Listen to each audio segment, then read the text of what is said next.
capítulo 17. Novo Testamento, é o primeiro livro do Novo Testamento, que é o Evangelho de Mateus, lá no capítulo 17. Abra lá por gentileza, pois hoje, exatamente hoje, nós estamos retomando a exposição no Evangelho de Mateus, e nós já chegamos, pela graça de Deus, chegamos no capítulo 17, é isso mesmo. E hoje eu quero expor para vocês, aos nossos corações, Mateus capítulo 17, e eu lerei dos versos de 1 a 13. Abra lá as escrituras e, por gentileza, não feche para nada, ok? Eu quero fazer uma exposição verso por verso e gostaria muito que você verificasse aquilo que vai ser ministrado ao seu coração nessa noite. Mateus 17, acompanhe comigo a leitura da Escritura. Mateus 17, a partir do verso 1. Podem abrir, não tem problema, eu espero. Mateus 17.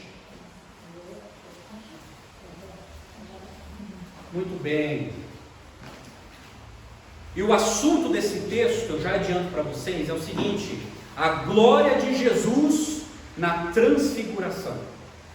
E Mateus 17, a partir do verso 1, diz assim, a palavra do Senhor: 6 dias depois, tomou Jesus consigo a Pedro e aos irmãos Tiago e João, e os levou em particular a um alto monte, e foi transfigurado diante deles.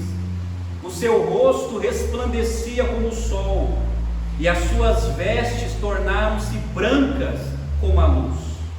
E eis que lhes apareceram Moisés e Elias, falando com ele.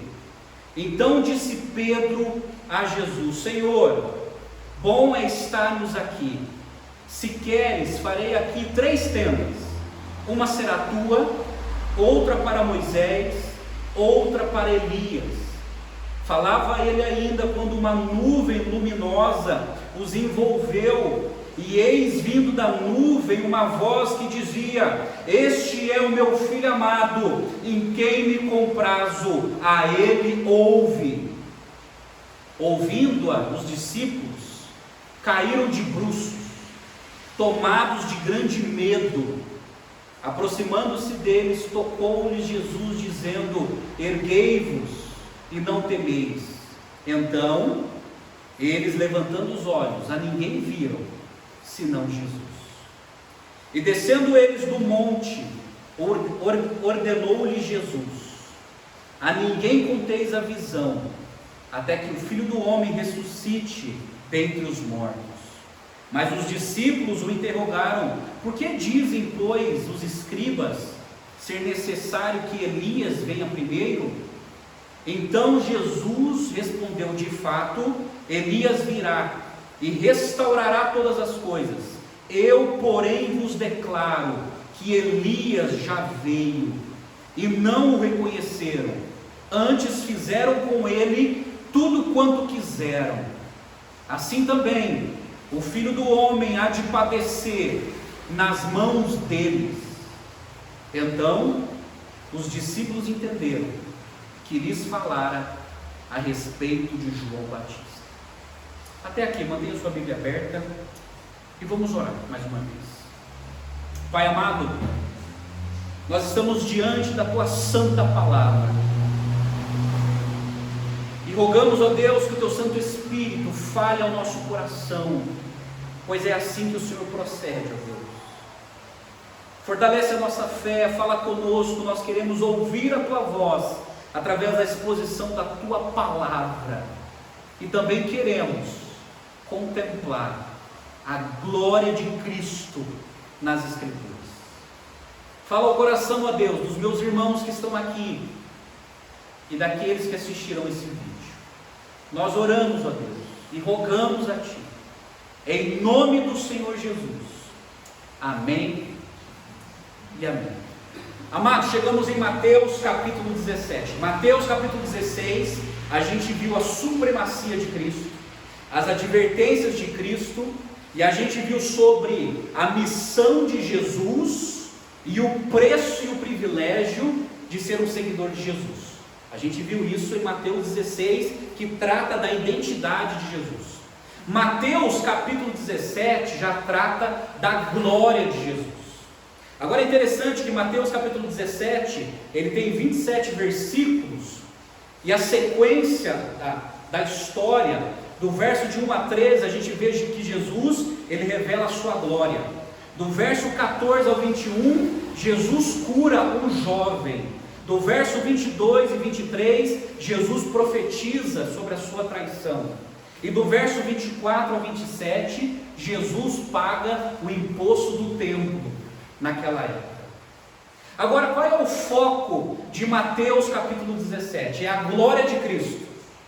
Por isso, hoje nós veremos a glória de Jesus na transfiguração, versos de 1 a 13. Depois veremos a glória de Jesus contra Satanás, versos de 14 a 21. E por último, nós veremos a glória de Jesus em seu caráter, versos de 24 a 27. Pois bem, mas nesse exato momento aqui, Jesus é transfigurado. Houve uma transfiguração, mas a pergunta é o seguinte: o que é transfiguração? Transfiguração, gente, segundo a maioria dos dicionários, diz o seguinte: transfiguração é mudança de figura, mutação, transformação. Então ali, esses 3 discípulos, eles viram a transformação de Jesus, uma mudança radical na sua imagem. Pois bem, eu quero fazer uma exposição desse texto e gostaria que você prestasse muita atenção. Quero chamar a sua atenção sobre essa glória, a glória de Jesus na transfiguração. Por exemplo, o verso aí na sua Bíblia diz assim, começa assim: 6 dias depois. 6 dias depois. Essa referência dos 6 dias depois é uma referência do último diálogo que Jesus teve com os discípulos. Lembre-se que o último diálogo que Jesus teve com os discípulos está aí no capítulo 16, verso 28, quando ele diz assim: em verdade vos digo que alguns há dos que aqui se encontram, que de maneira nenhuma passarão pela morte, até que vejam vir o Filho do Homem no seu reino. Então, quando Jesus falou isso, passaram-se 6 dias, aí Jesus convida 3 discípulos para subir no monte, e no monte Jesus é transfigurado. E ali, Pedro, Tiago e João, eles veem a glória de Jesus, mas como um flash, como um lampejo, como uma antevisão da glória do reino de Cristo.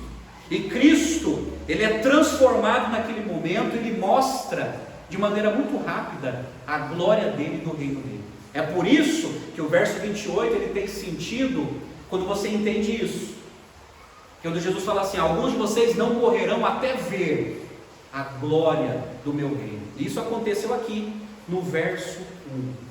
Mas é interessante que no verso 1 na sua Bíblia diz que 6 dias depois tomou consigo a Pedro e aos irmãos Tiago e João e os levou em particular a um alto monte.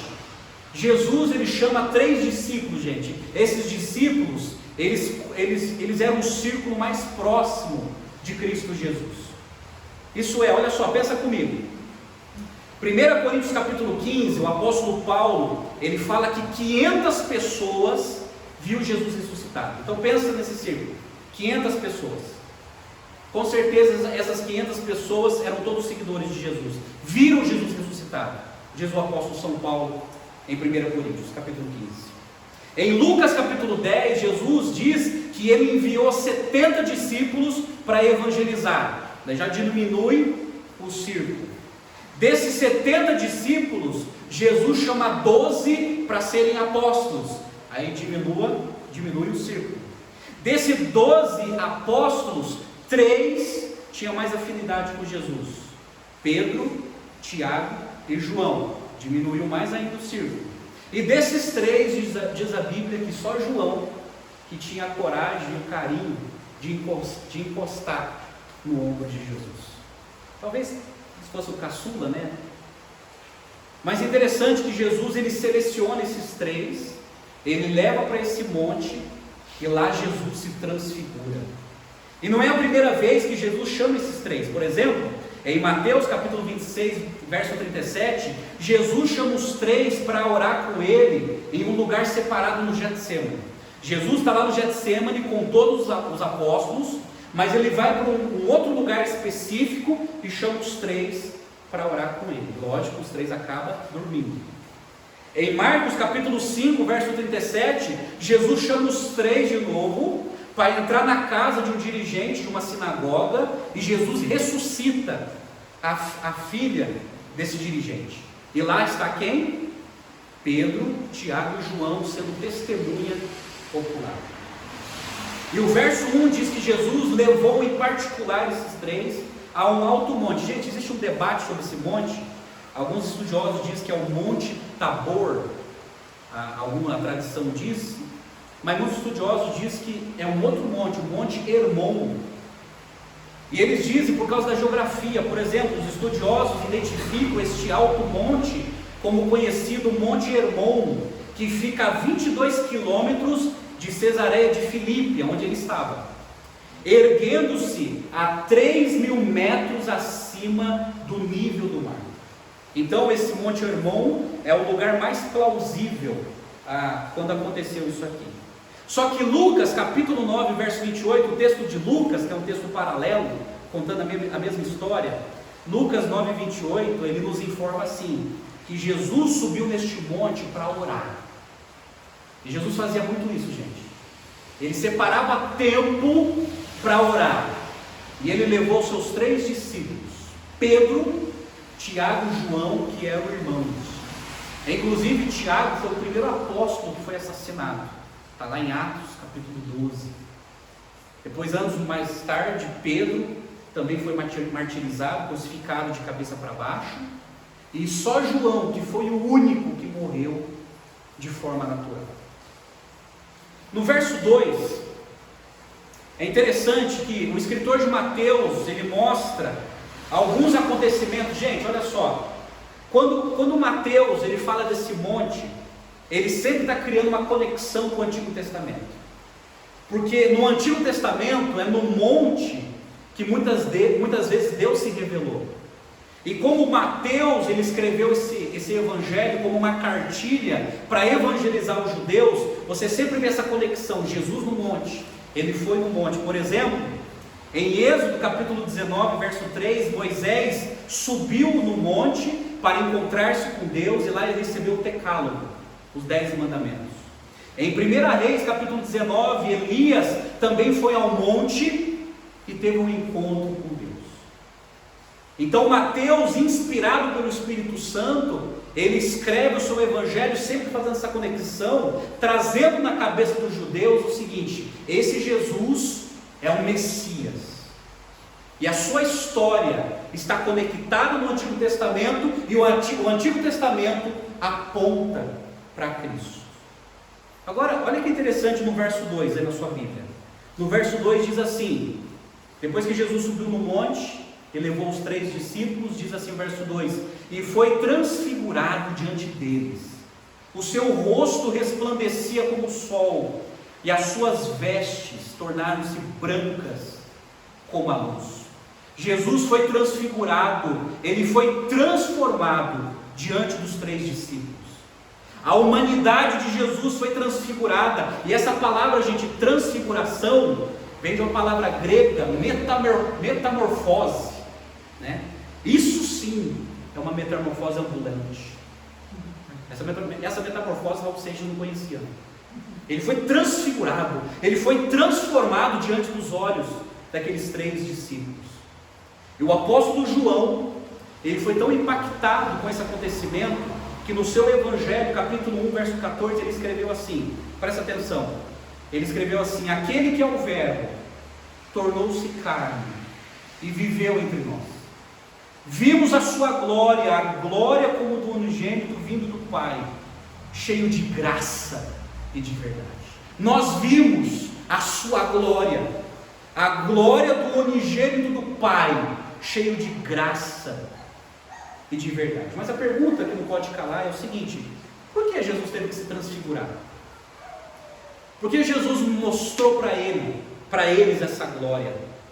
Tem um comentarista alemão, gente, chamado Heiniger.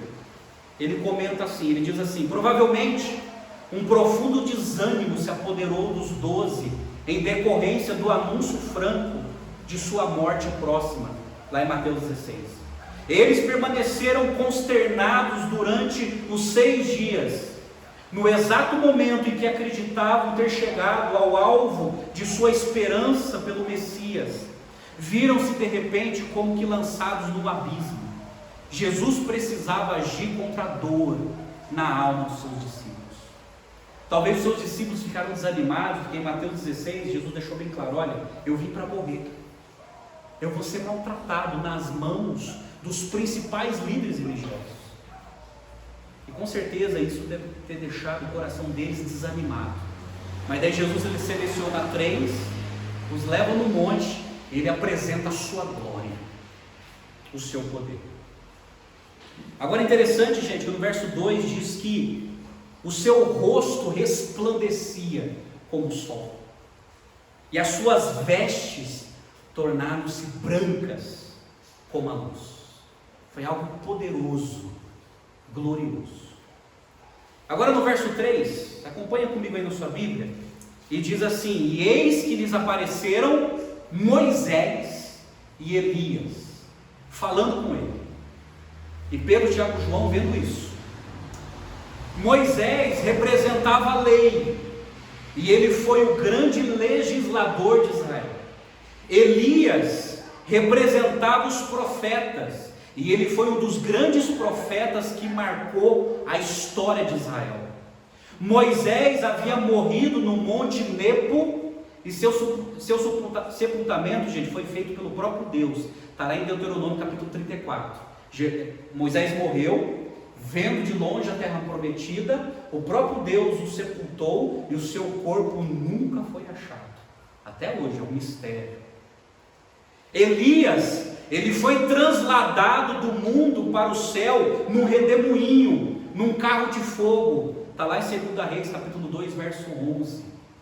Essas duas grandes figuras, Moisés simbolizando a lei, e Elias representando os profetas. E esses dois grandes estavam ali, junto com Jesus, conversando com Jesus, e os apóstolos presenciaram isso. O que isso quer dizer? Que tanto a lei, os 10 mandamentos, e assim como os profetas e suas profecias, todo esse conteúdo aponta, funila a Jesus. Jesus é o cumprimento da lei, e as profecias dos profetas é o grande cumprimento, se cumpre em Jesus. É por isso que essas duas figuras, elas são extremamente importantes ali com Jesus. Em Lucas capítulo 9, verso 30 e 31, Lucas ele coloca um detalhe que Mateus não colocou. Lucas ele coloca até o conteúdo do que os 3 estavam conversando.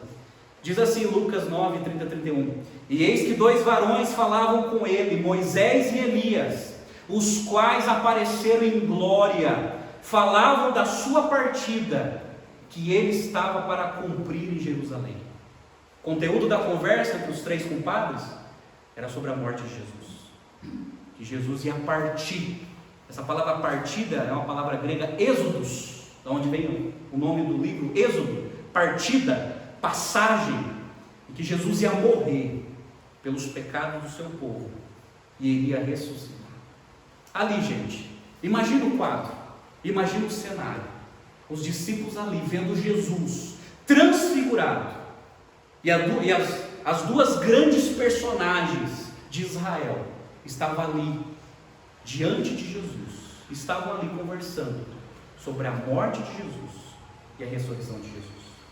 Aí no verso 4, Pedro, que não desperdiçava uma oportunidade, no verso 4 diz assim: então disse Pedro a Jesus: Senhor, bom é estarmos aqui. Se queres, farei aqui 3 tendas, uma será tua, outra para Moisés e outra para Elias. Bom, a intenção foi boa, parece que foi boa, mas a gente precisa entender essas 3 tendas. O que Pedro quis dizer em fazer 3 tendas para as 3 pessoas ali? Gente, sem dúvida, Trata-se de uma referência às tendas usadas para celebrar a festa dos tabernáculos, que é uma festa judaica, período em que os israelitas habitavam em tendas por 7 dias, está lá em Levítico 23, e Pedro expressou um desejo de permanecer nesse lugar. Então, os judeus eles tinham esse costume, eles celebravam a festa dos tabernáculos, eles iam para Jerusalém, passavam 7 dias e eles ficavam em tendas, e ali na cidade eles ficavam adorando a Deus. Então isso para os judeus era algo sagrado, era algo significativo. Aí Pedro, como judeu, como todo bom judeu, já teve essa ideia: Senhor, eu posso fazer 3 tendas, para o Senhor, para Moisés e para Elias. A intenção foi boa, mas o grande problema disso, que Pedro não estava percebendo, que ao fazer tendas para eles, Pedro estava nivelando os 3 no mesmo nível, sendo que Jesus é superior a Moisés e superior a Elias. No entanto, o que a gente aprende aqui? Que mais uma vez Pedro estava falando bobagem. É interessante porque isso no português, quando a gente lê, a gente pensa com uma boa intenção, né? Parece que ele quer acolher os 3, que ele quer cuidar dos 3. Mas na verdade ele está colocando os 3 no mesmo pé de igualdade em tenda, sendo que Jesus é além da tenda, ele é além de Moisés e de Elias. Lucas capítulo 9, verso 33, Lucas colocou assim, diz que Pedro não sabia o que estava dizendo. Mais uma vez, Pedro, o impossível, falando coisa que não devia. Pois bem, no verso 5, olha o que Deus fez. Verso 5 diz assim: falava ele ainda, quando uma nuvem luminosa os envolveu, e eis vindo da nuvem uma voz que dizia: este é o meu filho amado, em quem me comprazo, a ele ouve. Eu acho interessante que Pedro mal terminou a frase, Deus com a sua voz poderosa interviu. Diz o texto, falava ele ainda, ele não tinha acabado de falar. Quando ele estava falando ainda, quando ele estava falando aquilo para Jesus, a voz poderosa de Deus ecoou naquele lugar. E diz que uma nuvem luminosa apareceu, e da nuvem uma voz poderosa: eis o meu filho amado, em quem me comprazo, a ele ouve. Aqui temos o Pai testemunhando a respeito de Jesus, chamando de filho. Jesus é a autoridade final da revelação de Deus. Presta atenção, Moisés foi o primeiro líder do povo de Israel, ele trouxe a revelação da lei de Deus. Elias e os demais profetas trouxeram a revelação do retorno ao caminho de Deus, porque Israel se afastou de Deus, se tornando um povo idólatra, adorando outros deuses. E Deus sempre levantou seus profetas dizendo: olha, arrependam-se e voltam-se para Deus. Mas Jesus veio trazer a revelação salvífica e completa de Deus. Isso é, a mensagem de Moisés, a mensagem de Elias apontavam para o Messias, Jesus. E Deus fala: este é o meu filho amado, em quem me comprazo, em quem tenho prazer, a ele ouçam. Ouçam o que ele diz. Gente, o apóstolo Pedro ele foi tão impactado com essa visão e com essa voz, que saiu daquela nuvem luminosa. E é interessante que aqui Mateus de novo está fazendo conexão com o Antigo Testamento, porque no Antigo Testamento, no deserto, uma certa nuvem ia acompanhando o povo de Israel, uma certa nuvem com a presença de Deus. E aqui Mateus, inspirado pelo Espírito Santo, lembrando cada leitor judeu dessa nuvem luminosa e a voz de Deus sendo entoada ali, falando de Jesus.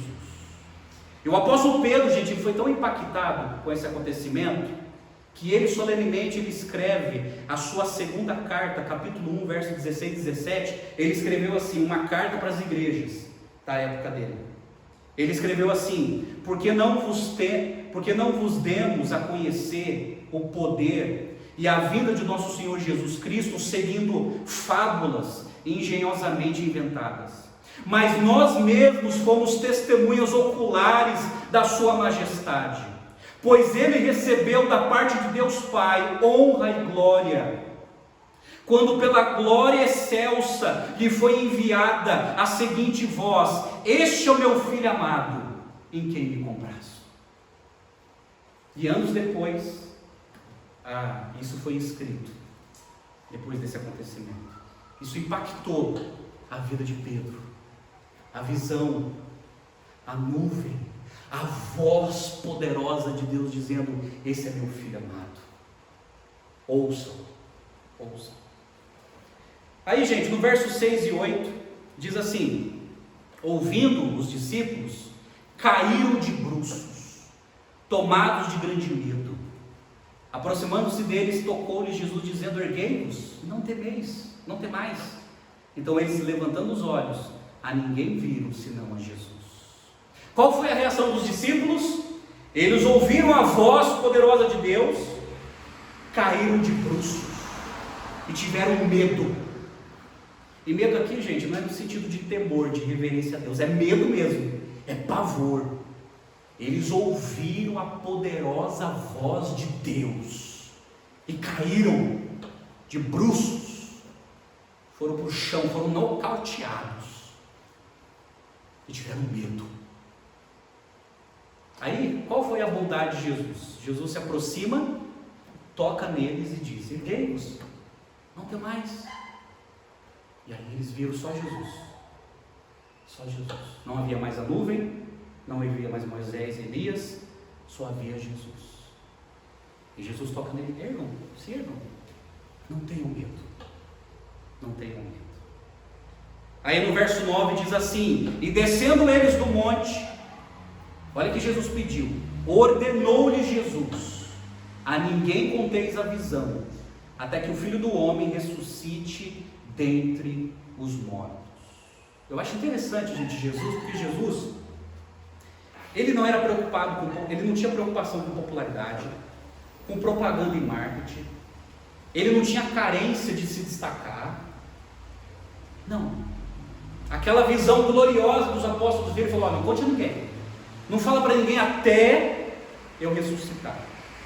Mas o grande problema foi o seguinte: Jesus ordenou isso para impedir a possibilidade de um levante popular de caráter messiânico, sem fundamento. Era necessário que a notícia do que ocorrera naquele monte não fosse divulgada. Olha só, se a nação de Israel ficasse sabendo daquele acontecimento, talvez algumas pessoas iam fazer um certo problema naquela nação. Eles iam pegar Jesus e dizer: olha, o nosso Messias está aqui, vamos lutar contra Roma. Aí seria uma bagunça. Jesus não queria isso, porque Jesus não veio promover uma revolução social. Jesus não veio pegar em armas para libertar Israel. Ele não veio para isso. E Jesus, sabendo disso que poderia acontecer, ele conta para os três: olha, não conta para ninguém, fale para ninguém, até que ele ressuscite. Interessante que em várias páginas das Escrituras, quando Jesus realiza um grande milagre, ele fala a mesma coisa: olha, não conte a ninguém. Ele fala isso em Mateus capítulo 8, quando ele cura aquele leproso: olha, vá, apresenta-te ao sacerdote, entregue a oferta que Moisés ordenou, mas não conte a ninguém que eu te curei. Jesus não estava preocupado, gente, em ser conhecido pelas curas, pelos milagres, e nem por essa visão. Mas ele fala para os seus discípulos: não fale isso a ninguém, até que eu ressuscite. O verso 10, verso 11, aí na sua Bíblia, diz assim: mas os discípulos o interrogaram: por que dizem, pois, os escribas ser necessário que Elias venha primeiro? Então Jesus respondeu: de fato, Elias virá e restaurará todas as coisas. Quem são os escribas? Os escribas são os mestres da lei, são os peritos na lei de Deus, são os grandes intérpretes. E os escribas, eles ensinavam que realmente o profeta Elias, ele viria antes da aparição do Messias. E isso está baseado no livro do profeta Malaquias, capítulo 4, versos 5 e 6, é uma profecia dizendo assim: vejam, eu enviarei a vocês o profeta Elias, antes do grande e temível dia do Senhor. Ele fará com que os corações dos pais se voltem para os seus filhos, e o coração dos filhos para os seus pais. Do contrário, eu virei e castigarei a terra com maldição. Então essa era a profecia de Malaquias. E todo judeu esperava o cumprimento dessa profecia antes que o Messias viesse. Aí no verso 12 e 13, Jesus fala assim: eu porém vos declaro, olha aí na sua Bíblia, eu porém vos declaro que Elias já veio e não o reconheceram. Antes fizeram com ele tudo quanto quiseram. Assim também o Filho do Homem há de padecer nas mãos deles. Então os discípulos entenderam o que lhes falara a respeito de João Batista. Jesus declarou: Elias já veio. Os líderes judaicos fracassaram em reconhecer João Batista. João veio no espírito e no poder de Elias, e os líderes o mataram. O Messias estava prestes a sofrer do mesmo modo.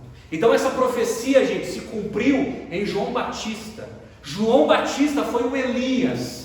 Isso é, João Batista, ele veio com a mesma intensidade, com o mesmo fervor de Elias no Antigo Testamento. Ele veio para pregar a palavra de Deus e anunciar a primeira vinda do Messias, que é Jesus. E Jesus falou: de fato já veio, mas os líderes religiosos não reconheceram e o mataram. E assim acontecerá comigo. E Mateus finaliza o texto dizendo assim: e os discípulos entenderam que se tratava de João Batista. Gente, essa foi a glória da transfiguração. Agora eu quero apresentar para vocês a aplicação. O que tudo isso tem a ver com a nossa vida? A nossa vida pessoal, particular. Eu quero apresentar para vocês 5 lições nessa aplicação sobre o que esse texto sagrado tem a ver com a nossa vida, com a nossa espiritualidade. O que nós aprendemos desse texto sagrado. Número 1, precisamos contemplar a glória de Cristo nas Escrituras. Da mesma forma que aqueles discípulos contemplaram a glória de Cristo, hoje nós contemplamos a glória de Cristo nas Escrituras. Quando nós lemos a Bíblia de Gênesis a Apocalipse, a gente percebe que todo o conteúdo, toda a história está apontando para Cristo. Para Cristo. A Bíblia é um livro cristocêntrico. E João sabia tanto disso, que em seu Evangelho, capítulo 5, verso 39, ele escreve um debate que estava tendo entre Jesus e os líderes religiosos. E Jesus falou assim para os líderes religiosos: vocês estudam cuidadosamente as Escrituras, porque pensam que nelas vocês têm a vida eterna. E são as Escrituras que testemunham ao meu respeito. Quando a gente lê as Escrituras, quer no Antigo Testamento, quer no Novo, nós enxergamos a Cristo, o nosso Messias. Todo o enredo, toda a narrativa, toda a história, toda a profecia, toda a proposição aponta para Cristo, o nosso Messias. E nós contemplamos a glória de Cristo quando nós nos debruçamos a esse livro, e lemos e estudamos, e nós enxergamos a Cristo. Por isso que é importante ler a Bíblia, gente. É importante ler a Bíblia. Quanto mais lemos e conhecemos, mais contemplamos a glória de Cristo. Amém? Você percebe isso? Sempre percebi isso, gente. É uma satisfação, é um prazer conhecer o Cristo das Escrituras e a sua glória. Segunda lição: precisamos ouvir as instruções de Jesus. O que a voz de Deus falou? Eis o meu filho amado, em quem me comprazo, a ele ouve. Isso é, que Deus está dizendo: olha, ouça o que o meu filho vai dizer, ouça as ordens do meu filho, ouça os conselhos do meu filho. São conselhos divinos, poderosos, que vai promover a eternidade no seu coração. E Hebreus ficaram tão cientes disso, que em seu livro, capítulo 1, verso 1 a 3, olha que lindo, eles escreveram assim, logo no comecinho do texto, eles escreveram assim: há muito tempo Deus falou muitas vezes e de várias maneiras aos nossos antepassados por meio dos profetas, mas nesses últimos dias falou-nos por meio do Filho, a quem constituiu herdeiro de todas as coisas e por meio de quem fez o universo. Como Deus fala conosco hoje? Através do seu Filho, através de Jesus. O apóstolo Paulo entendeu tanto isso, que ele escrevendo a sua primeira carta a Timóteo, capítulo 2, verso 5, Paulo diz assim para Timóteo: Timóteo, pois há um só Deus e um só mediador entre Deus e os homens, Jesus Cristo. Jesus Cristo é a única possibilidade para nos levar a Deus, a ter relacionamento com Deus, a ter comunhão com Deus. Jesus é o único caminho, a única verdade, a única vida. Entretanto, precisamos ouvir as instruções de Cristo, e é isso que Deus fala para nós: olha, eis o meu Filho amado, em quem me comprazo, a Ele ouve. E o que nós precisamos ouvir de Jesus? Aquilo que Ele falou em João 14,6. Ele está com seus discípulos, e Ele diz assim: eu sou o caminho, a verdade e a vida, ninguém vem ao Pai, a não ser por mim. Eu acho interessante que Jesus não fala assim: eu sou um dos caminhos entre tantos que existe. Eu sou uma das verdades entre tantas que são ensinadas. Não, eu sou o caminho, eu sou a vida. E ele finaliza: ninguém vem ao Pai, a não ser por mim. É isso que Deus quer que a gente venha saber. E a gente só vai conhecer isso ouvindo a Jesus nas Escrituras. Amém? Terceira lição: precisamos discernir a centralidade da pessoa de Cristo. Sabe qual foi o problema de Pedro? E a gente pensa que foi uma boa intenção, mas não foi. É que quando ele quis fazer as 3 tendas, ele estava colocando Jesus no mesmo nível de Moisés e Elias, sendo que Jesus é superior, Ele é supremo. Então nós precisamos discernir a centralidade da pessoa de Cristo. Jesus é o Deus que se encarnou, Jesus é o Filho de Deus, Ele é o Salvador, e Ele tem supremacia sobre todos os profetas da Bíblia, sobre todos os homens e mulheres consagrados da Bíblia. Ele é superior a tudo e a todos, e é isso que Deus quis ensinar para Pedro com a sua voz. Aí ele ouve. Jesus não está no mesmo nível desses homens consagrados, mas que também foram pecadores. Jesus é superior a tudo e a todos.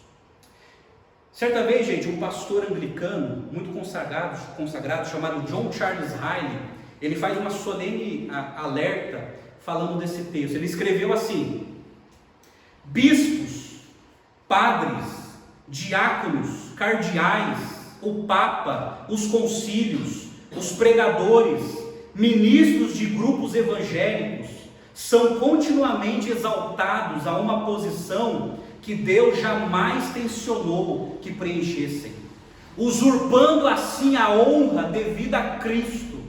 Os melhores homens não passam de homens, mesmo em seus melhores momentos. Os patriarcas, os profetas, os apóstolos, os mártires, os pais da igreja, os reformadores, os puritanos, todos são meros pecadores e precisam do Salvador. Santos e úteis, dignos de honra em seus respectivos lugares, mas apenas pecadores e nada mais. Nunca podemos permitir que eles sejam interpostos entre nós e Cristo. Somente Jesus Cristo é o Filho em quem o Pai se compraz. Jesus é tudo em todos. Jesus é supremo, Ele é superior, Ele está acima dos melhores homens que já habitaram nessa terra. Mas todos foram, inclusive eu estou falando, pecadores. Todos eles, todas elas, todos pecadores. Mas Jesus é o Filho amado, em quem Deus se compraz. Ele diz para mim e para você: ouçam o que Ele diz. Outros foram usados por Deus, mas Jesus é o único Filho de Deus que nos trouxe o Evangelho. Amém? É isso que Deus quis que Pedro, Tiago e João entendessem, que Ele é o Filho amado. Em quarto lugar, precisamos anunciar a vinda do Messias. Da mesma forma que João Batista veio ao mundo para anunciar a primeira vinda, Nós fomos escolhidos para anunciar a segunda vinda. Jesus voltará, gente. Jesus voltará. Ele prometeu, as profecias estão se cumprindo. Ele prometeu, Jesus voltará. E Jesus escolheu a mim e a você para anunciar, para falar para as pessoas que esse Jesus que morreu e ressuscitou, Ele voltará e buscará o seu povo. Ele vai voltar. Agora lembre-se, da mesma maneira que João Batista foi rejeitado, da mesma maneira que João Batista sofreu, e talvez da mesma maneira como João Batista foi morto, nós também seremos. Se o primeiro precursor sofreu, nós, os pregadores, também sofreremos. Seremos rejeitados, zombados, deixados para trás. Isso vai acontecer. Jesus não nos chamou para o mar de rosa. Ele nos chamou para passar pela espada. Ele nos chamou para um campo de batalha. Um campo de batalha. E assim como João Batista veio para anunciar Cristo, e ele pagou isso com a sua própria vida. Muitos dos nossos irmãos no mundo estão pagando com a própria vida. Vocês ouviram o testemunho do Mohammed aqui do domingo passado, falando do Oriente Médio, o que está acontecendo com os nossos irmãos em Cristo que estão morrendo pelo fato de seguirem Jesus. Talvez você não entenda isso, não sinta nada, porque a gente vive num país livre, mas muitos dos nossos irmãos estão morrendo por crer em Cristo, por anunciar a Cristo como Messias. Mas é isso, Jesus nos chamou para ser mártir, para morrer pela fé, para anunciar a fé, como João Batista fez, e como ele fez. Em Mateus 28, Jesus falou assim, lá no verso 18 a 20, eis que tenho todo o poder nos céus e na terra, então vão, façam discípulos de todas as nações, batizando-os em nome do Pai, do Filho e do Espírito Santo, e ensinando-os a guardar todas as coisas que vos tenho ordenado, e eis que estarei convosco até a consumação dos séculos. Para os seus discípulos, Jesus falou, vão, façam discípulos de todas as nações. A nossa religião é militante, é proclamatória. Temos uma mensagem para dizer, isso é, Jesus voltará. Em Marcos capítulo 16, versos de 15 a 16, independente do debate, se é inspirado ou não, o conteúdo é formidável, diz assim, Jesus dizendo, ide pregai o evangelho a toda criatura. Quem crê, for batizado será salvo, mas quem não crê será condenado. Em Lucas capítulo 24, verso 46 e 47, diz assim, que está escrito que Cristo morreria e ressuscitaria, e que a sua mensagem seria pregada para arrependimento para as nações. Para as nações. Nós temos que anunciar a vinda do Messias. Deixa eu falar uma coisa para você. Você tem falado de Jesus para as pessoas? Você tem anunciado? Pastor, eu tenho vergonha. Então sejam sem vergonha. Nesse caso, fale de Jesus. Fale de Jesus para as pessoas. Pastor, as pessoas não vão gostar, eu sei. Eu estou há 20 anos falando dele. São poucas as pessoas que gostam de ouvir sobre ele. Porque falar de Jesus confronta. Falar de Jesus confronta pecados, interesses egoístas. Falar de Jesus é falar da exclusividade de Cristo, que Jesus é o único que pode salvar o ser humano pecador. Mas nós precisamos falar com amor, com carinho, mas precisamos falar. Nem que isso custe a nossa liberdade, como custou a de João Batista. Fale do Messias, fale do Messias. Em último lugar, quinta lição, a última aplicação. Um dia veremos a glória de Cristo. Da mesma forma que Pedro, Tiago e João tiveram a oportunidade, mesmo sendo rápida, no lampejo, eles viram a glória de Cristo. Um dia, eu e você veremos a glória de Cristo. A palavra de Deus diz isso, eu creio. Mais uma vez, isso impactou tanto a vida do apóstolo João, que na sua primeira carta, capítulo 3, verso 2, ele escreveu assim: amados, agora somos filhos de Deus, e ainda não se manifestou o que havemos de ser, mas sabemos que, quando Ele se manifestar, seremos semelhantes a Ele, pois o veremos como Ele é. 1 João fala que isso vai acontecer. Depois ele fala que seremos semelhantes a Ele, isso é, o nosso corpo vai ser transfigurado também. O nosso corpo vai ser transformado. 1 Coríntios capítulo 15, verso 51, Paulo diz que o nosso corpo, quando Jesus voltar, vai ser transformado, vai ser incorruptível, imperecível, receberemos a imortalidade, e nunca mais sofreremos, nunca mais ficaremos doentes, teremos um corpo transformado, transfigurado como é de Cristo. Aqueles que estão mortos serão ressuscitados, aqueles que estão vivos serão arrebatados, e nós veremos a glória de Cristo. A glória de Cristo. Um dia veremos. Isso que Pedro, Tiago e João viu, nós também veremos. Veremos. E aí, eu termino com o livro de Apocalipse, capítulo 19. Apocalipse, gente, fala do fim do mundo, fala do fim dessa história. Essa história não vai continuar, há um fim. Apocalipse 19, a partir do verso 8, é o último livro aí da Bíblia, eu quero finalizar com ele. Apocalipse 19, a partir do verso 11, o apóstolo João, de novo, registrando esse livro, ele registra aquilo que Jesus mostrou para ele. E Jesus mostra para ele mais uma vez que o seu povo escolhido vai ver a glória de Cristo.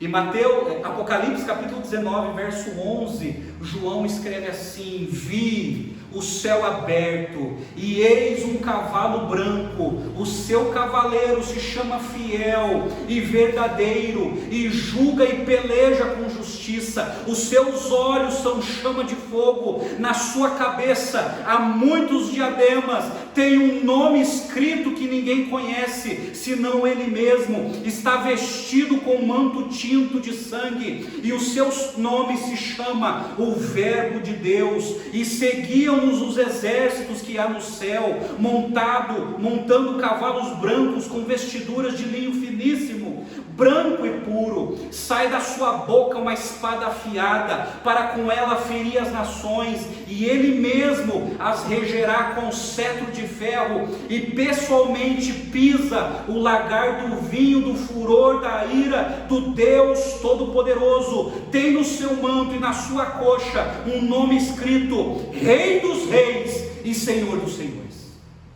Eu paro aqui.